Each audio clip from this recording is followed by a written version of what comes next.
Hello and welcome to the first ever episode of Dacks of Adiron, a channel where we will be exploring the Adirondacks together. My name is Corey, and I will be your visual Sherpa, so to speak, for this ongoing video series. You will hear me out of breath a lot, and that's because I'm using these hikes to get myself in some sort of shape, so I apologize for when that gets annoying because I can tell you it annoyed me while editing the thing. Today I'm hiking a small mountain called Ampersand in northern New York in the High Peaks region of the Adirondack Park, though it's not a high peak itself. It's located 8.1 miles west of the town of Saranac Lake along Route 3. The mountain gets its name from a nearby creek that twists and turns sort of like the ampersand symbol. I've never seen the aforementioned creek myself, so I'll have to take their word for it. I brought along a day pack to fit my camera equipment and a light jacket, with about 64 ounces of water and a baggie of almonds, because almonds are awesome. This is a fairly short hike that can take anywhere from an hour and a half to 2.5 hours to get to the peak, depending on how fast you're moving. It also has a well-traveled and maintained trail, so I didn't bring a GPS or navigation equipment of any kind. While this is a small mountain, if you're like me and you're a bit out of shape, this mountain can and will beat you down, so just make sure that you plan ahead and bring what you think you will need. I should mention immediately that I am a novice hiker, so don't take anything I say as gospel. There are plenty of really great resources online that you can get expert advice from about hiking, so please do your own research before setting off on your own adventures. The peak of Ampersand is 3,353 feet with a total elevation gain of 1,775 feet. And the distance from the trailhead to the summit is roughly 2.7 miles one way. As you can see, I picked a lovely day to walk up a mountain. The temperature is roughly 72 degrees Fahrenheit as I set off from the trailhead. There's almost no humidity and very few clouds in the sky.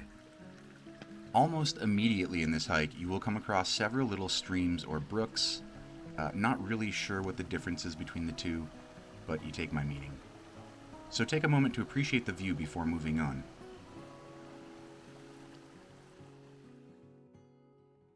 At about the 0.8 mile marker, you'll see this narrow walkway was built by the DEC, the Department of Environmental Conservation. They, along with other more local groups, do lots of maintenance to keep the trails safe for hikers. You'll see more of the great work they do shortly. This shot was taken from a previous hike that I did in the spring when this section was still wet.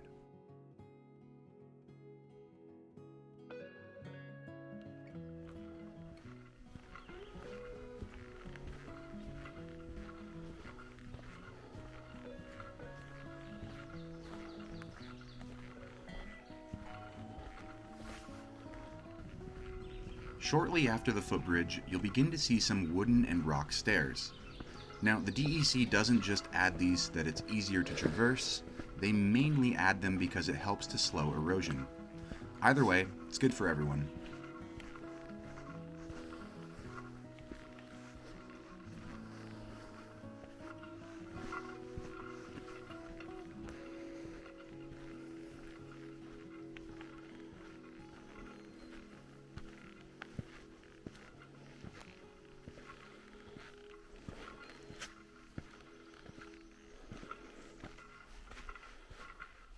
If you're not staring at your shoes the whole time, like I find myself doing a lot, you may come across some wildlife on your hike. For me, well, I found several small toads. I named this one Ferguson. He just looked like a Ferguson. He's a member of the most common toad family, which is just called a true toad. It's important that while you can appreciate the wildlife, you really don't want to mess with them if you can help it, and you should just let nature do its thing.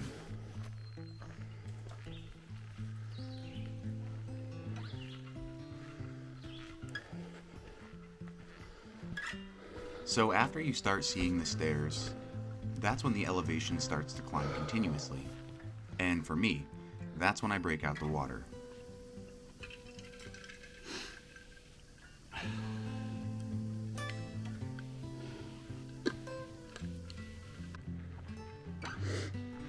At this point in the hike, there isn't too much to tell you, so I'm just going to shut up and let you enjoy the scenery for a minute.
little ways up the trail, I happened upon Ferguson's cousin, Hubert.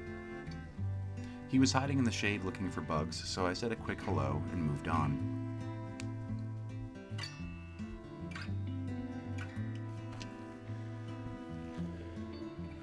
After about 1.5 miles, the trail becomes much more vertical and remains that way until just before you get to the peak.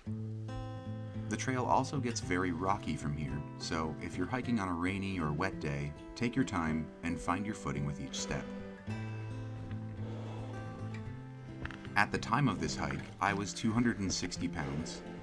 Now I'm 6'1", so it's spread fairly evenly over my body, but as you can hear, my cardio is very lacking.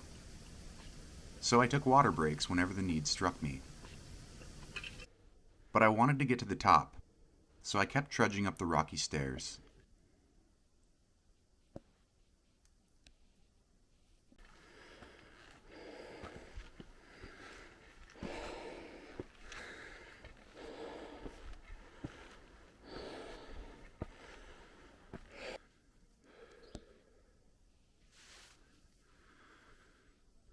Until, finally, I came to the plateau just below the peak.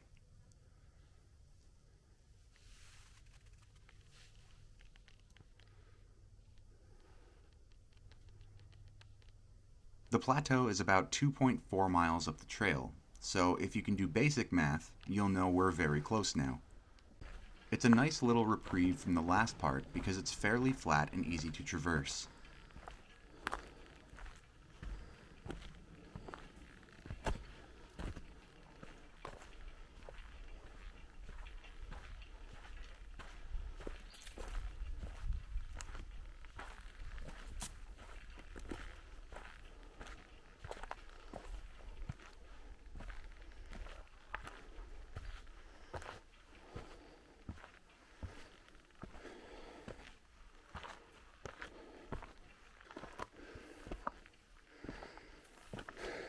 Not far along this section, you'll come to some giant boulders the size of houses.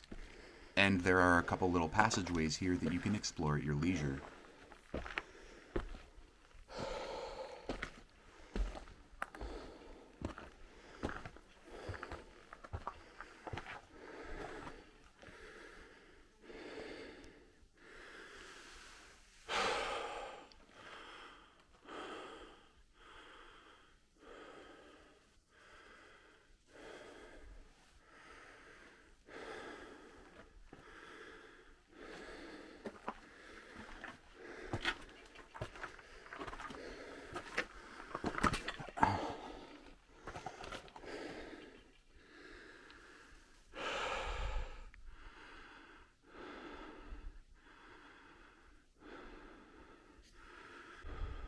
After about another 1/10 of a mile, you'll come to your last obstacle before the peak.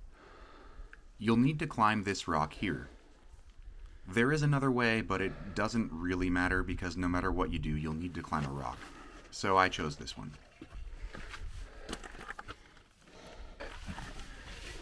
And once you do, a few meters past this rock gap will reveal the peak.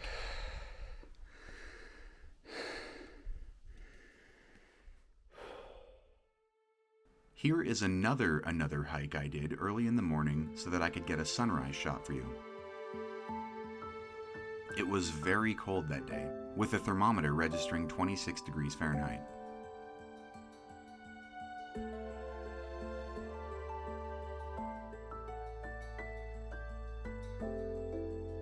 That view, though, totally worth it.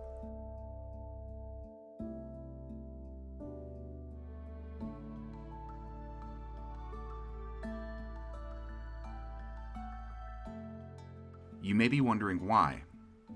Why am I hiking this mountain and making a video about it? Well, in 1915, future explorer Robert Marshall hiked up Ampersand Mountain for his first time at the age of 14. 3 years later, he, his brother George, and their friend Herbert Clark began hiking up every mountain in the Adirondacks that was believed at the time to be at least 4,000 feet.